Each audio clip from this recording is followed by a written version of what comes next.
En mi casa personalmente, o sea, mamá era sobrina de Isaías, mi abuelo era su hermano, Paulino era mi abuelo.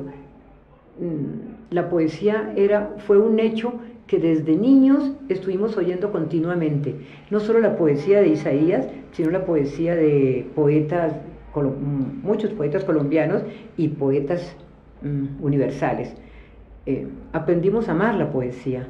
Yo recuerdo que, no sé, mientras uno hacía labores domésticas, se ayudaba allí con la mesa, mamá a veces cosía, por ejemplo. Es curioso porque ella, que fue una mujer siempre intelectual, nunca dejó esta cosa que eran muy de las mujeres de ese tiempo, digamos, de labores tipo costura. Y sin embargo se decía poesía mientras se cosía, mientras se hacían otras cosas.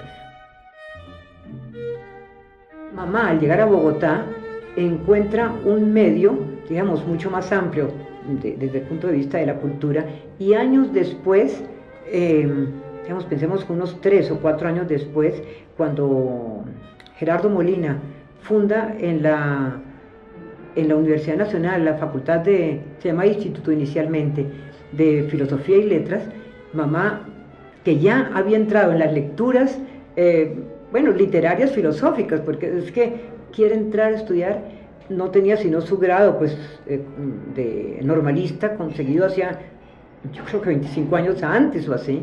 Entonces va y habla con el rector, con Gerardo Molina, que era un hombre, pues, un humanista, un hombre de una mentalidad muy esclarecida, y le pide que le ayude, dijéramos, a entrar a la universidad, que acepten sus documentos, sus papeles, que son solo de normalista, cosa que era una cosa extraña, pues ya mamá era una mujer como de unos 40 y tantos años, y mamá pues se destacó fuertemente allí en sus estudios.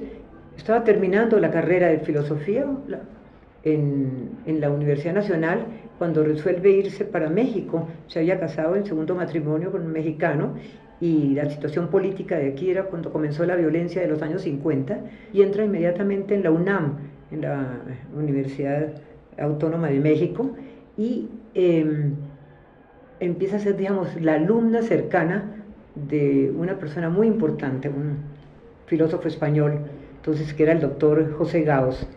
Entonces, junto a él, mamá terminó su carrera de filosofía y empezó un posgrado, una tesis sobre Heidegger, que es el filósofo alemán del existencialismo. Este es el libro que se llama Exposición Histórica de la Filosofía, que escribió mamá como tesis para graduarse de filósofo en la Universidad de México. Fue el que orientó y dirigió el doctor José Gaos. Cuando mamá cumplió 80 años, que ya estaba, dijéramos, ya tenía su salud, digamos, la cosa de sus ojos y esto mal, pero había esta lucidez que conservó siempre. Cuando la estábamos homenajeando, ahí estábamos hijos y nietos, y así, entonces dijo que quería decirnos algo, y entonces empezó a recitar un poema de Amado Nervo, que es un poeta importante mexicano, que dice: muy cerca de mi ocaso yo te bendigo, vida, porque nunca me diste ni esperanza fallida, ni trabajos injustos, ni pena inmerecida, porque veo al final de mi rudo camino que yo fui el arquitecto de mi propio destino. Cuando sembré rosales, coseché siempre rosas. Cierto, a mis lozanías va a llegar el invierno, mas tú no me dijiste que mayo fuese eterno.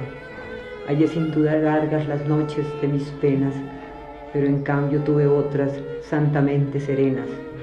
Amé, fui amada, el sol acarició mi faz. Vida, nada me debes, vida, estamos en paz.